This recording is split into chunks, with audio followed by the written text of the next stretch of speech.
They came out not knowing if they had experienced anything, and they were non-humans all over the place.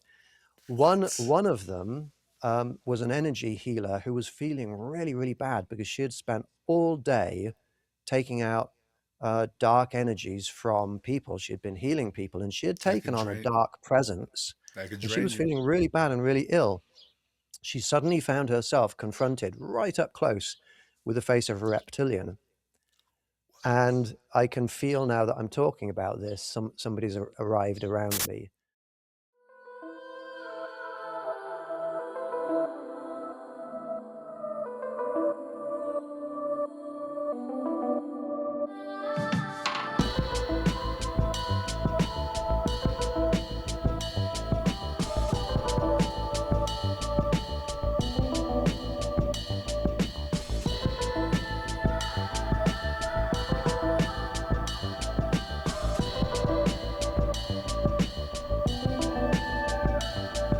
Peace and love, beautiful people. Peace and love. Welcome back to the Hybrid Podcast. Today I'm honored to be joined by my friend Rupert, a space scientist, UFO investigator, and fellow experiencer who has dedicated much of his life to exploring the mysteries of extraterrestrial contact and humanity's relationship with non human intelligence. Rupert is the founder of Alien Contact, a community focused on helping people connect with non human beings in a peaceful, kind, and harmonious way. What I appreciate about Rupert is that he brings both a scientific background and personal experience to this conversation, allowing him to approach the phenomenon with an open mind and grounded perspective. I'm looking forward to hearing more about his journey and the work he's doing and what we've learned together while we both talk about how we navigate our own contact experiences. Thank you so much, Rupert, for being on the podcast, and welcome my good friend, Rupert. Yeah. What's Oh, going on, hey. buddy? Well, it's so good to see you. You've got an amazing podcast voice. Oh, thank Perfect. you so much. I So appreciate that. rich and yeah.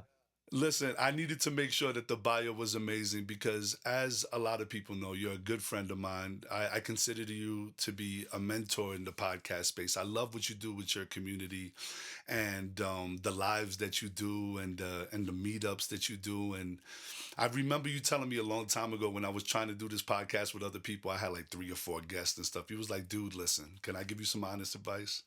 Until you decide to do this by yourself, it's not really going to do what it's supposed to do. I can really feel psychically that this is your mission and you need to really tackle and get it done alone. So I just want to say from the bottom of my heart, thank you so much for giving me the courage and the inspiration to really push on and do this by myself, man. It means the world to me, and I definitely want to make sure that you get credit for that. Well, thank you for that. I'm so happy that it's all moving in the right direction. Very cool, very cool. All right, so listen, I'm going to start it off very easy. So, for people that don't know about you, I know that you're a space scientist, or you were a space scientist. I would consider you still a space scientist because if you have the knowledge and information, that's would be your credentials, right? What brought you to the world of like ufology and these cool tours that you do with these C5 meetups? What brought you to like this contrast of the book part of the science in space to now this heart-based, community-based exploration that you're doing right now? Yeah. Well, ever since I was a young child, I realized that I cared about others. I've been extremely empathic my whole life. I would see like an insect hurting, and it would make me want to cry as a toddler. Mm, Um, and as I grew older, I realized that I wanted to help others. I wanted to increase the happiness, the well-being, take away pain, solve the world's problems. And if you're going to solve any of these problems, understanding the problem is a good starting point. So, to understand the problem, you need to understand reality because there's lots of different sources of misinformation and disinformation. And incorrect beliefs out there. So I went into science to try and understand that scientifically understood aspect of reality. But I also realized that, there are other things like ghosts and aliens, UFOs, spirits, maybe a Loch Ness Monster, maybe Bigfoot, all these other things out there that if they were also part of reality, this could be an important thing for me to get on top of. If aliens are real, maybe I can collaborate with aliens, to help solve some of these world's problems. Maybe they can give us technology, stuff like that, that might be able to help us. And so while I was on this scientific learning course, I was also researching as much about the paranormal and alien realms as possible. Um, Along the way, I was having experiences like sleep paralysis. So I was having different entities, different spirits coming in and showing themselves to me. So I had firsthand experience with different beings. And about 6 years ago, I my efforts to reach out telepathically to different beings came into focus and really worked. And I found myself in a online meeting, a Zoom meeting with uh, 20 other people, um, all confronted during a contact meditation with the same being. Different people in different places seeing the same being, seeing babies or children around this being, hearing the name of this being the same. Um, and for me, that was the first logical proof that I had personally had that aliens are real. So I continued this process to get to know these beings, and these beings were coming in more and more and more. Now, when psychic people see me, they're like, whoa, Rupert, you have like almost layers of beings around you, lots of different Wow. types of beings associated with you. And I think the success of what I'm doing is largely due to the underlying philosophy of why I'm doing it, and that is to help others. My vision is universal peace, universal love, universal well-being. And everything I do um, with my contact activities and hopefully in my life is is built upon that philosophy. So we have the reality and we have the morality. And when we can, as individuals or as a species, um, become sufficiently um, enlightened and competent um, and live our lives according to both reality and morality, then we will be ready to enter into the uh, interstellar, ultra dimensional communities of these different beings. Well, I mean, that couldn't have been said better myself. I mean, to be completely honest, have a lot of contact with these beautiful beings, and I know how much heart and love you have to even be able to communicate with these beings. Now, when when I've done the live with you, I've known that we've done meditations that allowed us to go on board ship and see hybrid children and be able to like really look into the many, many aspects of like contact itself.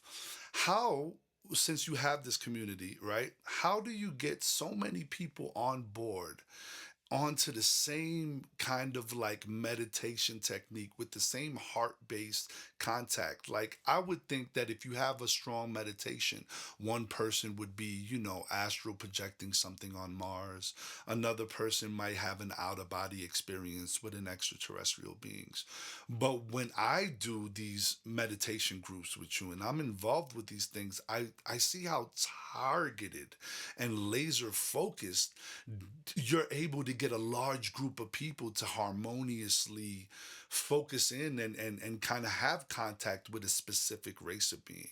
How did you hone in the technique of meditation? Did you study any like books, or has there been anything that you've researched that allowed you to tune in these meditations so I don't want to say perfectly because we can all grow, but to tune in these meditations so potently that these groups of people that tune into these Zooms have the same kind of experience. Because I know there was at least 9 other psychics when we were doing it that all perceived the same things. I mean, we I would say something I saw and there would be validation by 4 others, and it's just a wonderful experience. I'm just curious, how did you hone in on those meditations? Yeah, I mean, I've been researching meditations, astral projections, remote viewings my entire life. So obviously, I have received a lot of input and influence from others, but essentially, um, it's trial and error that have got me fine-tuned my methodology.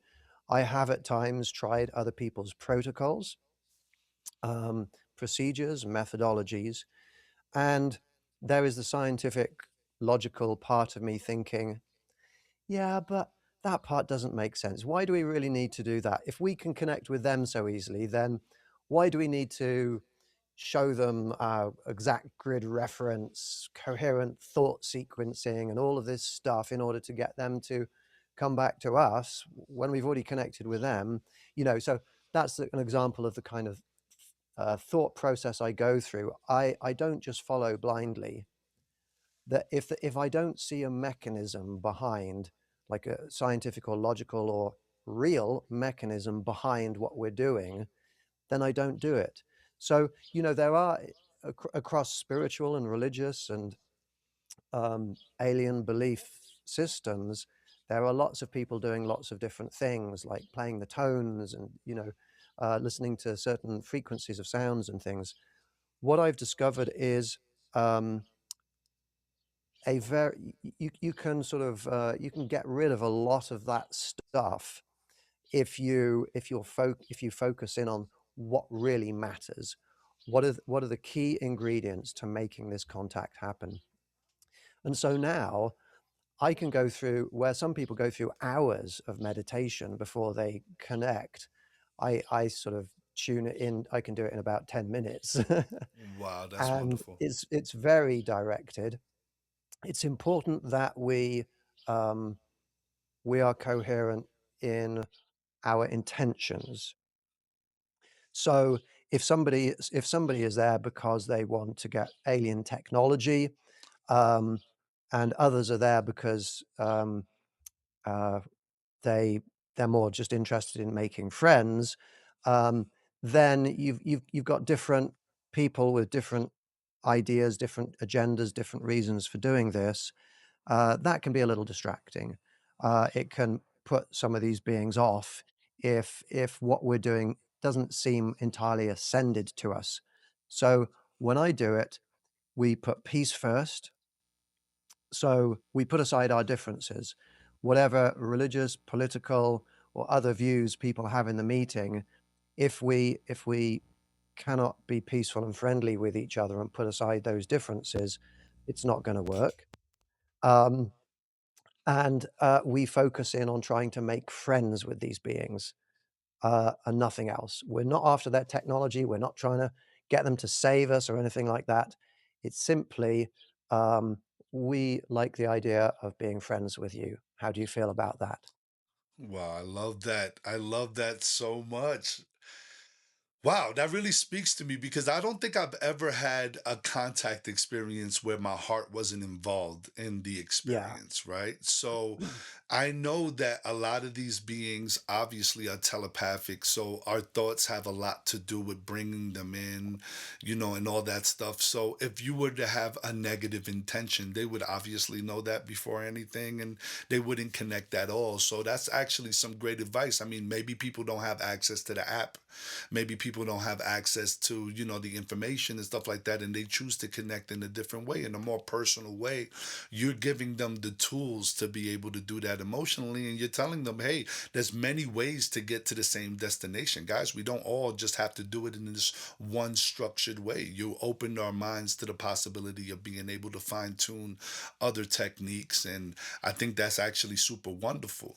To bring it back to something you said earlier, I don't know why I didn't go with this question next, but you said that there was a being that you contacted in one of your in your meetings, in your group setups, that everybody was able to get the name psychically together. Can you explain to me a little bit more deeper in detail what that was like, having that first time real validation of connection with multiple people watching? Because I would assume that was like, whoa, like a huge moment in your contact. Yeah, and I will add that we now have moments like that every week. Oh my So God, I love this. it was the first one, the first species. Excuse me, I've been talking nonstop for 5 days, and my voice is nearly on it's on its way out. No But worries. the first one, the being was called Tuk Tuk, is called Tuk Tuk, and when she presented herself to us, it was in the form of um, a beautiful female, classic alien in appearance, with high collar, regal clothing, um, and um, she just had this presence to her that was very loving and caring, and she likes to heal people.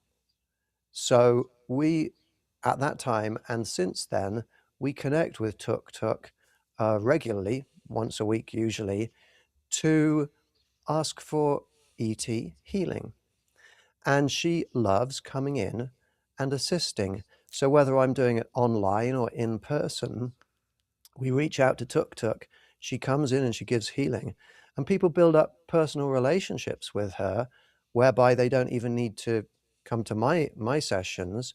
What one of my friends, maybe a year ago, suddenly had really intense pain in think her liver area, Wow.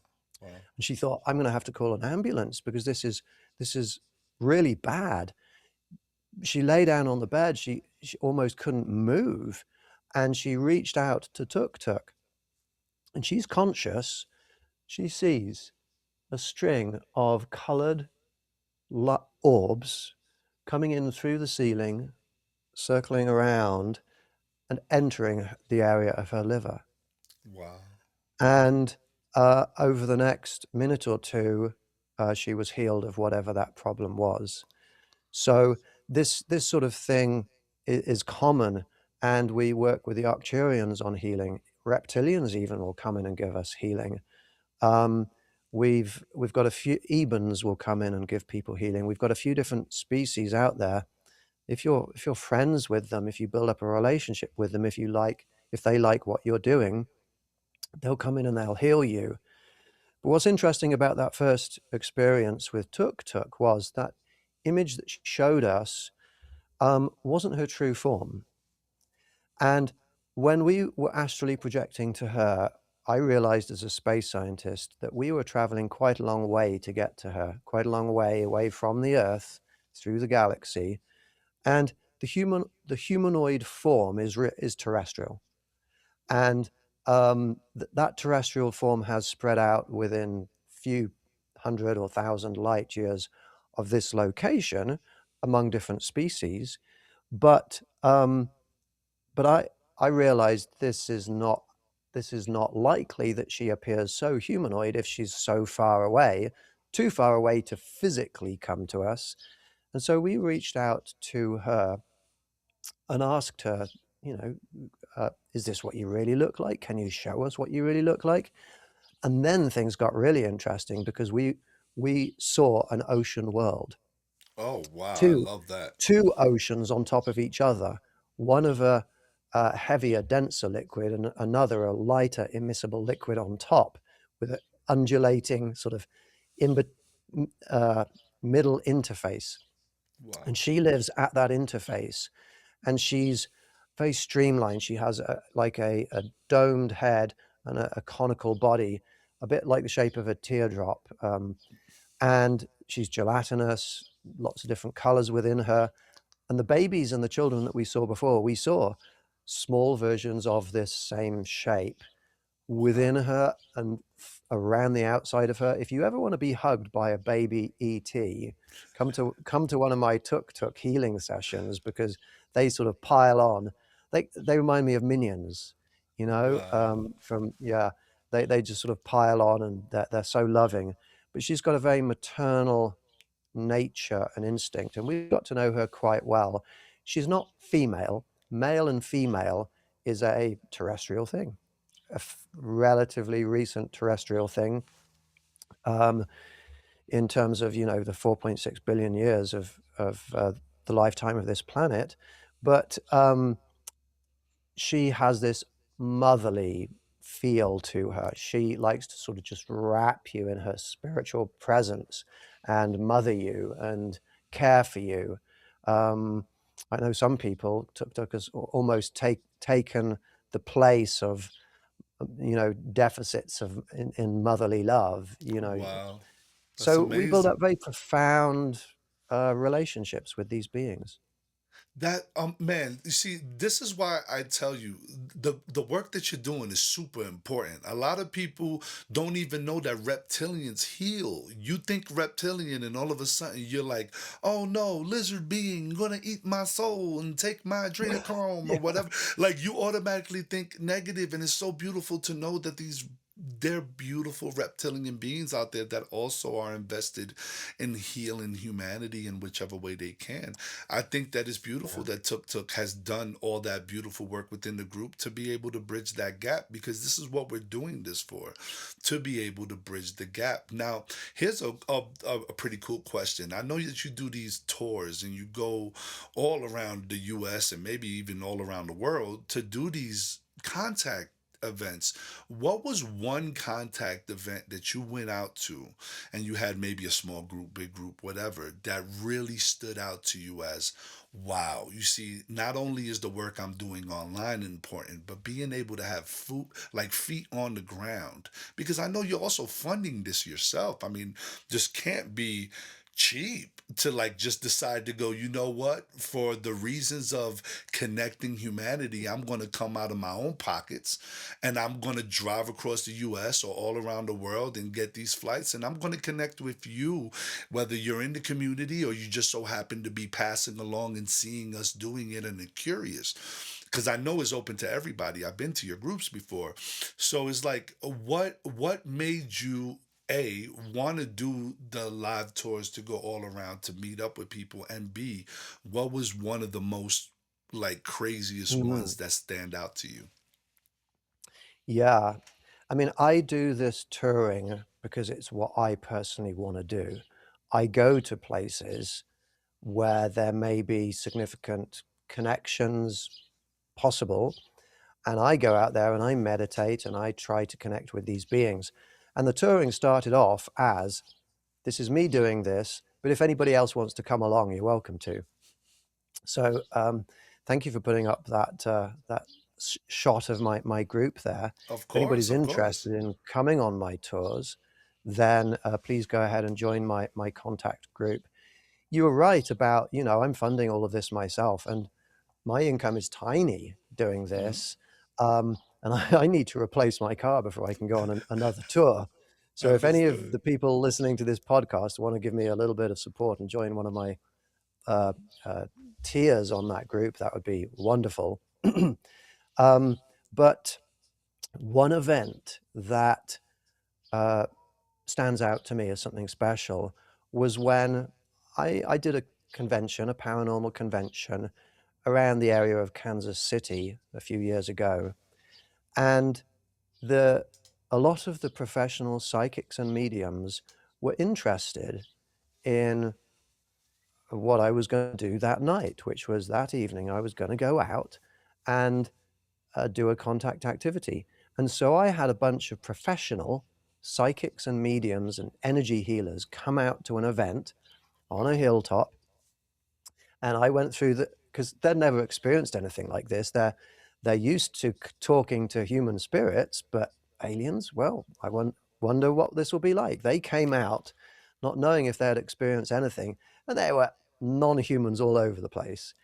One What? one of them was an energy healer who was feeling really, really bad because she had spent all day taking out dark energies from people. She had been healing people, and she had That could taken on a drain. dark presence, That could and she drain was you. feeling really bad and really ill. she suddenly found herself confronted right up close with the face of a reptilian. And I can feel now that I'm talking about this, somebody's arrived around me. What's Some up? some Hello, non-human my entity is. friends. Hello, my friends. So I would like to thank you and welcome you for being here. Um, a reptilian right in her face. Now she, we'd built all of this up with peace and love, and so she wasn't scared, and she sort of said, "Oh, hello, my name is Julie. Who are you?" And this big male reptilian said, "Icod." And she tried to pronounce the name back, and he said, "No, not like that, like this, Icod." She's like, "Okay, I've got it, Icod, I've got it right now." And he started smelling her, like all over smelling her, and she's like, "Ooh, what's happening here?" But he could smell that something wasn't right with her.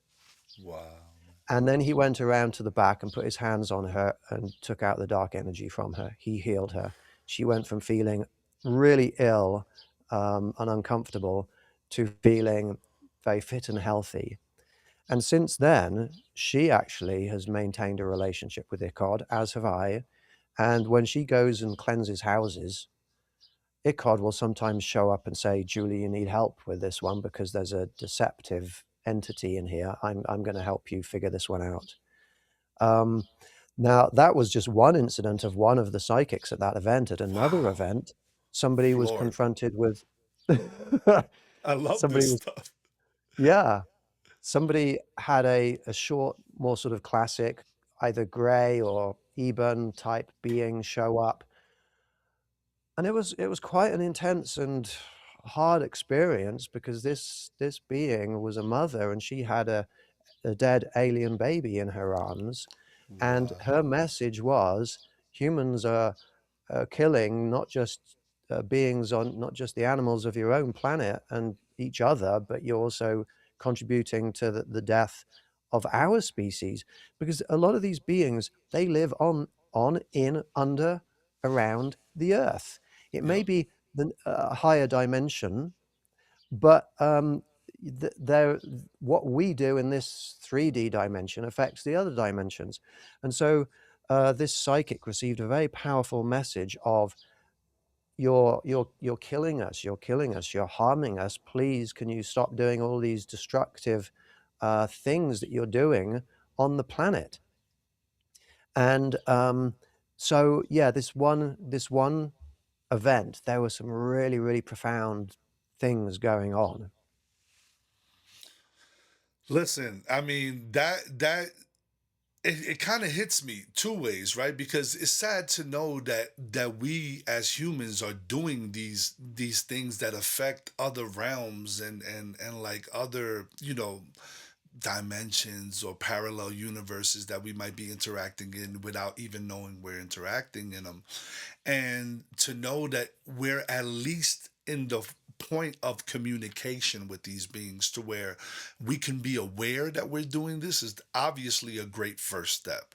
And as far as the reptilian goes, I mean, I would be a little bit thrown back at the sniffing and stuff like that, but to know that although that being was aggressive, I guess that's that reptile, that reptilian pride, that the way that their species is, but still have that loving energy to know, hey, look, I'm here to take some of this dark energy off of you. It's super amazing to know that these beings care that much, even though we're kind of like still in that phase of let's destroy everything kind of monkey mind of not understanding what we're doing on a more universal level. Like a lot of people don't get it. I say this all the time. Sometimes it's like a pebble falling into the ocean, and on one side you're just seeing small ripples, but on the other side there's a tidal wave that's destroying a city.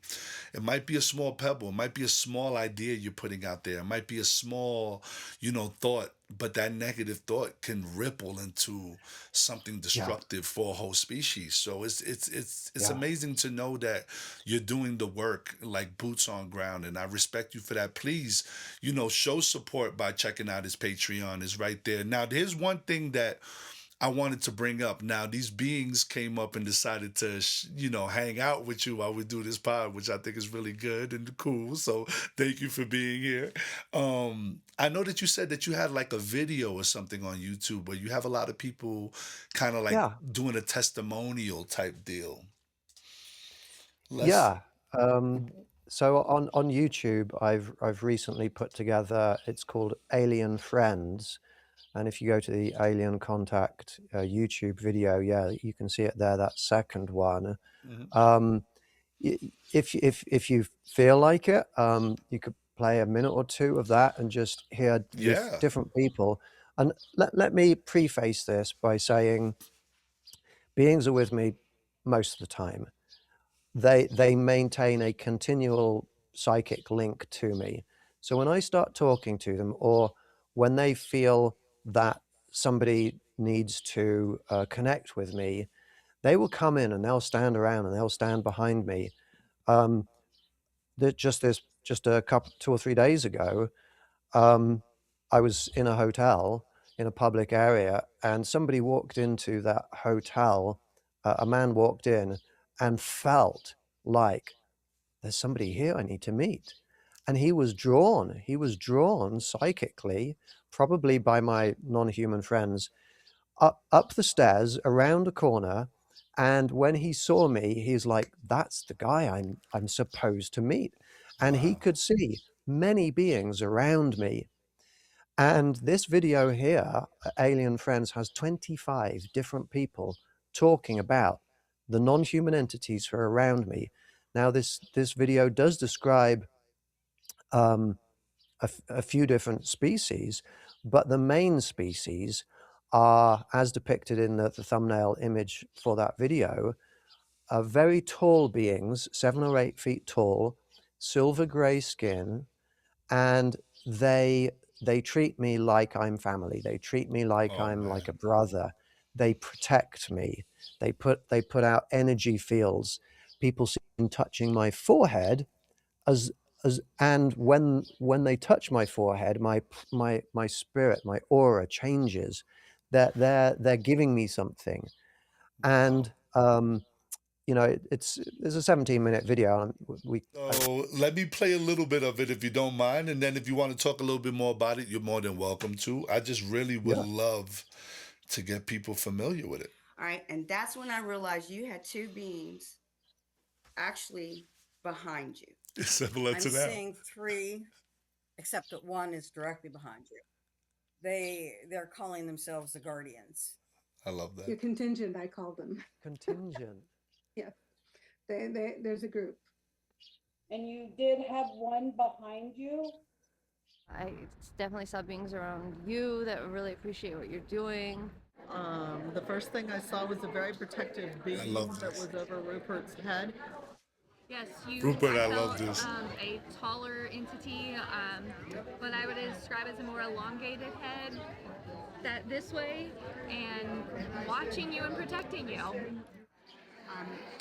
With my third eye, I can feel the little guy behind Rupert, and he was delightful and loved the fact that we were all engaging our art for peace, love. Not everybody on the planet is crazy. I love that. I love that so Were much. very tall, long hands, long arms. They were very big. They were very tall. They were very still. Very, very, very tall, kind of grayish. Very tall, 8 foot maybe, slender man. He had his hand on your. All right, I'm gonna pause it there. I'm noticing a pattern here.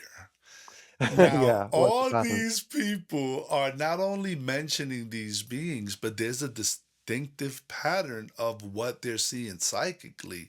Yeah. And man, it's gotta feel like I don't know. I guess I would say two sides of the coin here, right? On one side, you got that Spider-Man effect, right? With huge power comes great responsibility. Like you got to make sure that you're not just hanging out with these beings and not doing something with the blessing that these beings are showing themselves for. And then on the other side, man, that's got to be scary. It's got to be scary to like have that responsibility as well, you know? So How do you navigate, you know, those times where we all have as humans, right? Where we get a little bit low vibration, but we still got to do the work, and we still have to make sure that these beings that we're connected to, they're getting what they need to get out of this connection, because I'm pretty sure that they wouldn't waste their time with somebody that's not doing the work, right?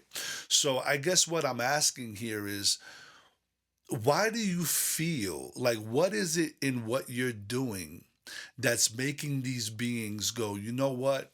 I got to stand with them, and I got to make sure that my presence is known, not only as a sense of validation for him, but a sense of validation for others.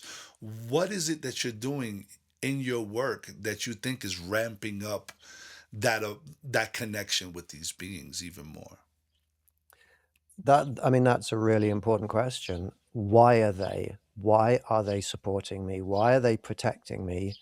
Um, the reason is because they want people to listen to the things that I'm saying. What are the things that I'm saying? I am I'm exposing people to any people in a non-impositional way, any people who want to listen to me.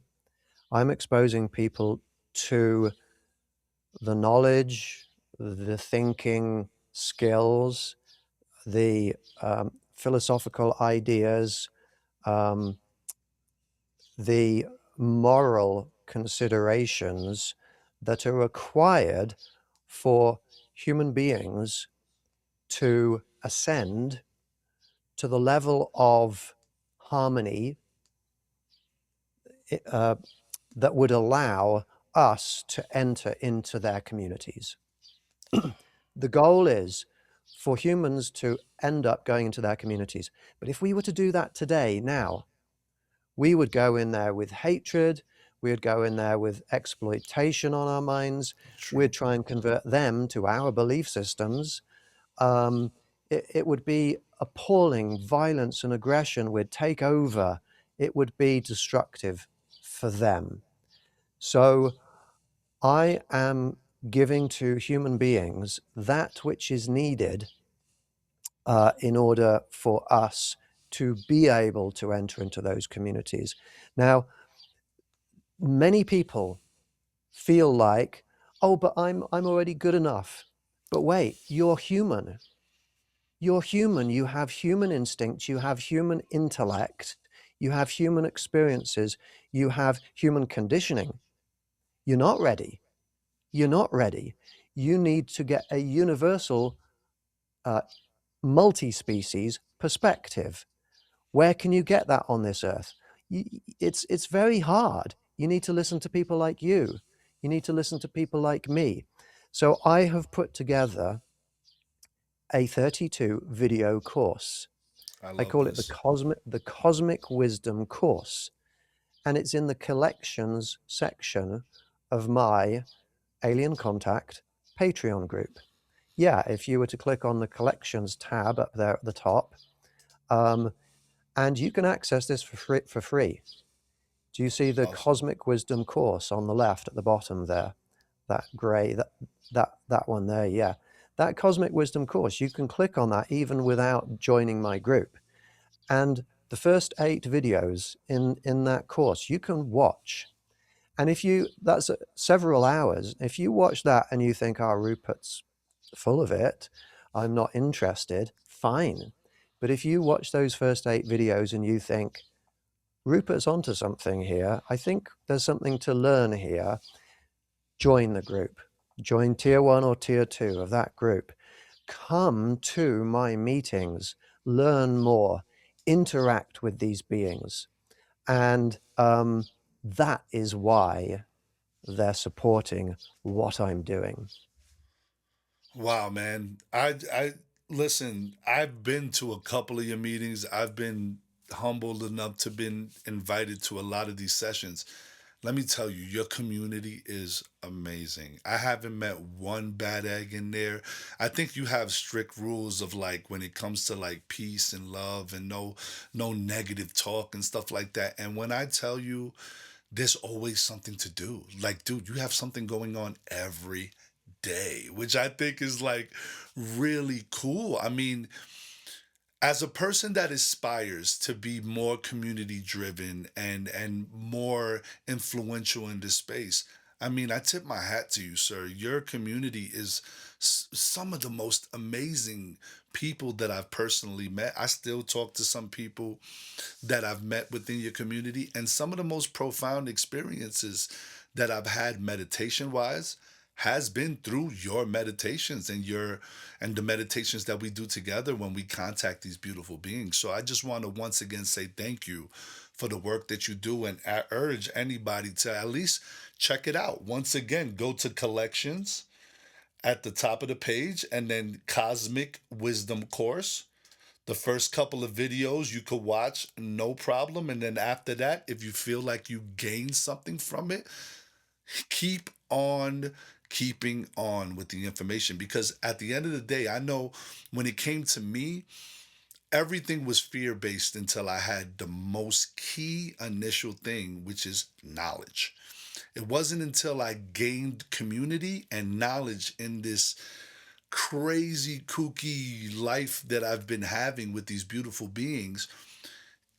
I mean, I would think they were demonic. I would think that it would be a bad dream. I would think that this, and they wouldn't even be doing nothing negative. It would be strictly on the way they looked because lack of knowledge. So it is groups like this and Patreons like this that allow you to gain the knowledge and to have the wisdom to be able to connect deeper and closer to your star family.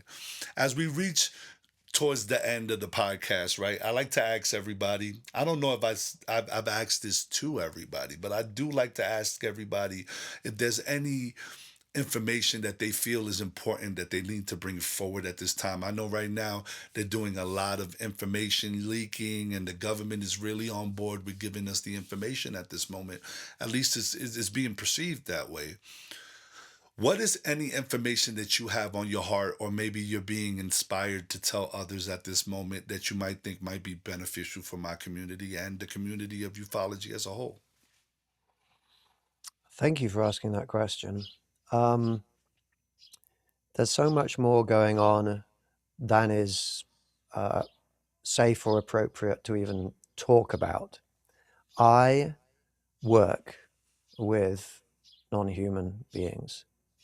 They give me little missions and things to do. I say little, but important missions, and it's all peaceful. You know, it's not like sneak in somewhere with a gun. It's like, no, it's all peaceful and for positive reasons. But I work with them, and there are organizations and groups of humans around the world who are working with them, doing things that are way more wonderful and astonishing than you are even going to hear in any podcasts. And if you like the idea of moving in that direction and getting involved, the way to gain access to that is through, a portal like me or you. But then there's sort of this filtering process whereby, are you ready for this information? And it all comes down to how willing are you to learn to be entirely peaceful, entirely without darkness, not needing to post anything negative about people, not needing to respond to that feeling of when somebody cuts you off on the road in front of you and endangers your life. How ascended can you be? And if you feel an initial resonance with my vision of universal peace, universal love, and universal well-being, then in order to actually live your life in accordance to that, there is learning that needs to happen. But if you do, then you can find yourself actually meeting with these beings, actually building friendships with these beings, actually getting onto their craft. This stuff is real. It all depends on how open you are to the learning that is required during the ascension process. Oh man, I mean, couldn't have said it once again better myself. I mean, without knowledge, there is no keys to the ship per se. You're not getting on board without the knowledge needed. And you are just a plethora of that kind of knowledge. And once again, I just want to give you your flowers and say thank you for everything you do to the community, for the community. And yeah, go check out his Patreon, which is patreon.com/alien contact. I know you also got a Facebook group, and there's so much more stuff that we could talk about right now, but I guess we'll leave that for another time. And hopefully I'm invited to another one of your meditations. I think I need that dose of healing from tuk tuk right now. I need to be energized and hugged on and loved on by these beings. And I just want to say thank you for everything. If anybody wants to like follow you on a more personal level, is there anywhere that you would prefer them to go? Instagram, TikTok, or anything like that? I'm happy to give out my email address if anybody wants to get direction. Rupert contact guy at gmail.com. Wonderful. All right. Your email is going to blow up, hopefully, right? Mad people, hey, I need help. I need. So please contact him if you need any kind of information on what he does. And I really do urge that you keep on the lookout for my boy Rupert. He got a lot more stuff on the horizon I wish we could talk about, but maybe next time. So peace and love, you beautiful people. Thank you for joining the Hybrid Podcast. And Rupert, thank you again, my brother. Thank you. Peace and love.